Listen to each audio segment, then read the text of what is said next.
Hi guys, in this video I'll discuss the Elizabethan age. So this age is very important as this age is known as the golden age of England. In the previous video I discussed the volatile political situation that had been going on in England before Elizabeth became the Queen of England in 1558. Now in this particular video I'll discuss what happened after Queen Elizabeth became the Queen of England. And this age is very important pertaining to any kind of competitive exam or college entrance test for English literature if you are preparing PUBDET English. So minimum 2 or 3 questions might be asked from this portion. There might be more question 5 or 6. So prepare this chapter very well so that you cannot miss out on any question they asked. And guys, I'll try my level best to give you all the necessary information for your exam related purpose. So let's get started.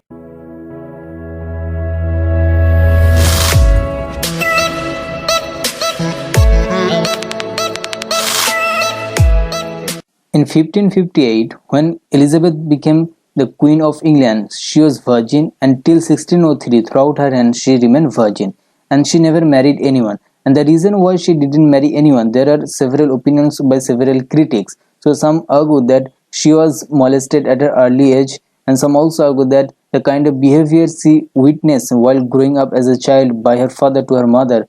Henry VIII killed her mother Anne Boleyn on account of not being able to produce male child. So this made her apathetic towards marriage, and the most believable opinion is that she didn't marry anyone because of her diplomatic goal, because she didn't want anyone to master over her. That's why she didn't marry anyone. There is a beautiful quotation. You can see that I have already joined myself in a marriage to a husband, namely the Kingdom of England, to Parliament. So she declares that she has dedicated herself to the welfare of the land. Okay, and the next, she was very sagacious person that she maintained the balance between Catholic and Protestant.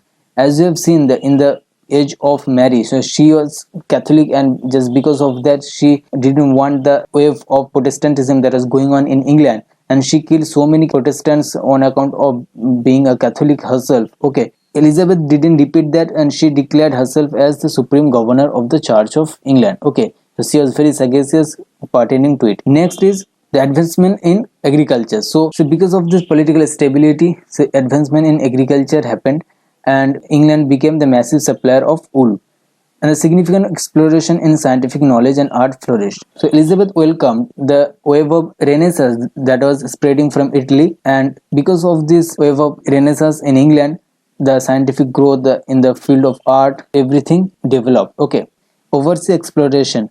So in this period, we know that the discovery of new land happened by Vasco da Gama and Columbus. So they labeled it as new land. So earlier they used to think that it's the European countries had existed only before the new land was discovered. Now this discovery of new land led to two things. First is colonization and slave trades happened. First, Spain and Portuguese, they started this finding new colonies, and after that France and England, they started the same thing. They set out their own journey. Because of this colonization happened, so it set the stage for the colonization, British colonization, that happened in the following years. And they started bringing the native people from the native land to the England. So slave trades started happening. And next is import and export of goods. They were exposed to many new crops or many new things of the new lands, like they imported gold, spices, potatoes, maize. The potatoes and maize, these new crops were introduced to England because of this discovery of new land. And they also similarly exported many things like livestock of horse and pig, gunpowder, wine, technology. So the native people, the tribal people, they didn't know use of gunpowder or wine. So if you read the Crow Testament by Simon Alexis, so you'll find that how this wine culture or the Christianity destroyed the native tribal culture. Okay, now the most important thing was the victory of the Spanish Armada that happened in 1588. So Spanish Armada was one of the most powerful and strongest armada. So it was an invincible army. Okay, so কি হয় যে Catholic যে king ছিলেন Philip II, উনি actually husband ছিলেন Elizabeth half sister Mary, but Mary মারা যান 1558 এ without a male heir who could restore Catholic rule over England.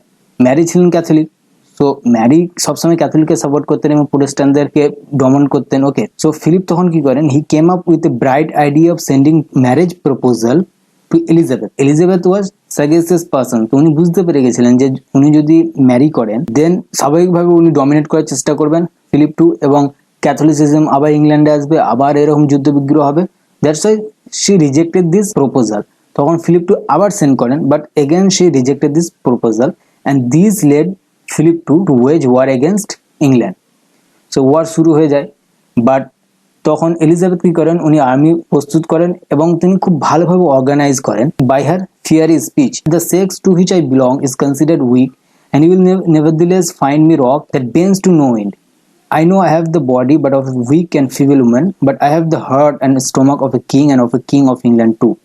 The next speech is, উনি তখন ব্যাটেলফিল্ডে যান এবং ওদের সঙ্গে থেকে স্পিচটা দেন যে, though my hands are short, my limbs are weak, I will fight with my brothers shoulder to shoulder. God is with us and God will favor Mother Britannia, God will favor England. By the evening victory will be ours.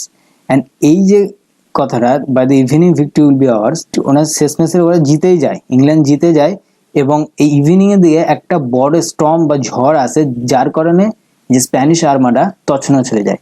So তখন সবাই ভাবতে পারে যে queen Elizabeth has this kind of divine quality, so there is this divine intervention happen. সো তখন queen এলিজাবেথের popularity চারিদিকে ছড়িয়ে পড়ে এবং বিভিন্ন কান্ট্রি তখন মানে কোর্টে দুধ পাতাতে শুরু করে যাতে করে একটা ইংল্যান্ডের সঙ্গে স্ট্রং বন্ডিং হয়, ঠিক আছে। So now will move to next part, stationer register. So stationer register was a record maintain by stationer publishing company. So এটা এখন যেমন কপিরাইট প্রোটেকশন ল আছে, তো এটা ওরকমই কপিরাইট প্রোটেকশন জন্য নির্মিত হয়েছিল এবং যারা রাইটার ছিলেন তারা যদি কোনো ওয়ার্ক পাবলিশ করতে হয় তো he must be registered with this company, okay, otherwise his work will be considered as invalid. Okay, it was like to just to oversee the rights of writers, printers or the publisher. Okay, now next is Inkhorn controversy. So Inkhorn controversy, it was a debate over whether the Latin word should be taken into English vernacular. Okay, Latin টা কি খুব একটা pedantic language যেটা স্কলারদের মধ্যে use হতো, এখন যেমন কি সংস্কৃত, so no one speaks in Sanskrit, so it's used in ritual purpose among the Brahmin Pandits. So যদি এটা ডে টু ডে লাইফে সংস্কৃত ইউজ হয়, so it would be kind of awkward এবং complex and complicated. That's why this kind of debate was going on that whether this Latin word should be borrowed into the English language. Okay, and এই কন্ট্রোভার্সিটার নাম ইংহর্ন কারণ যে ওয়েলটা use হয় ইং রাখার জন্য ওটা অ্যাকচুয়ালি হর্ন দিয়ে তৈরি, ওই জন্য নাম হচ্ছে ইংহর্ন। Now will move to the next, Renaissance. So the most important thing is Renaissance. So it started in Italy around 14th century and came in England much later. So প্রথমে ইটালিতে start হয়, পরে বিভিন্ন ইউরোপিয়ান কান্ট্রিতে ছড়িয়ে পড়ে এবং যখন এলিজাবেথেন ইরা চলছিল ইংল্যান্ডে, তখন এলিজাবেথ তিনি খুবই বিচক্ষণ ছিলেন, তিনি তখন এই যে ওয়েভটা আসছিলেন রেনেসান্সের তিনি সেটা অ্যাকসেপ্টেড করেন। ওকে, অনেকগুলো রিজন ছিল, অনেকে যেমন বলে যে প্রিন্টিং প্রেস আবিষ্কার হয় যার কারণে যে বুকস অ্যাভেলেবল হয়, শিক্ষার প্রসার হয়, ওটা একটা রেনেসান্সের কারণ। অনেকে বলে যে ক্রুসেডের জন্য যে ইউরোপিয়ানসরা যে খ্রিস্টান পিপলরা আরাবিয়ান কান্ট্রি বা মিডল ইস্ট কান্ট্রিতে বিভিন্ন দেশে তারা গিয়েছিলেন, ওখানে they are expose to many important text of this middle east countries. Okay, so ওই যে একটা ক্রস ফার্টিলাইজেশন হয়েছে, ওইটা একটা কারণ রেনেসান্সের জন্য। কিন্তু যে immediate cause that was this fall of Constantinople. So Constantinople was capital of eastern Roman empire. তো ওখানে যে ক্লাসিক্যাল গ্রিক অ্যান্ড রোমান টেক্সটগুলো ছিল, ওখানকার স্কলাররা সব কিছু নিয়ে রোমেও চলে আসেন। তো Rome become the hub of everything. So they started again the cultivation of their own culture and their own education. Okay, that's why Renaissance means rebirth. So revival of classical text, the classical antiquity, classical ideas. Main characteristics of Renaissance was interest in classical antiquity. So মানুষজন তখন classical যে idea ওর উপর focus করতে start করেন, ঠিক আছে। এখানে classical idea ছিল based on logic and debate, not just যে পোপ যেটা বলবে, চার্চ যেটা বলবে সেটাই হবে। Okay, the next most important tenet was the focus on God gets shifted to human being. So they are responsible for their actions. So medievally কি হতো, যা কিছু হতো সব গডকে দায়ী করতো, ঠিক আছে। এখন মানুষজন বিশ্বাস করতে শুরু করলো, যেমন ব্ল্যাক ডেথ হয়েছে, মানুষ ভাবতো যে ব্ল্যাক ডেথ হয়েছে কারণ গড চেয়েছে, বাট পরে মানুষ আস্তে আস্তে বিশ্বাস করতে শুরু করলো যে না, শুধু গড না, মানুষ নিজেদের অ্যাকশনের জন্য অনেক কিছু নিজেরাই দায়ী। Okay, this the whole world that was God centric, it got shifted to human centric. Okay, next was human nature was no longer seen as sinful, rather independent, beautiful creation of God. আমরা যে renaissance humanism বলে, এইটাই হচ্ছে the Renaissance humanism. People started appreciating the human quality, the human. So everything got centered on human being.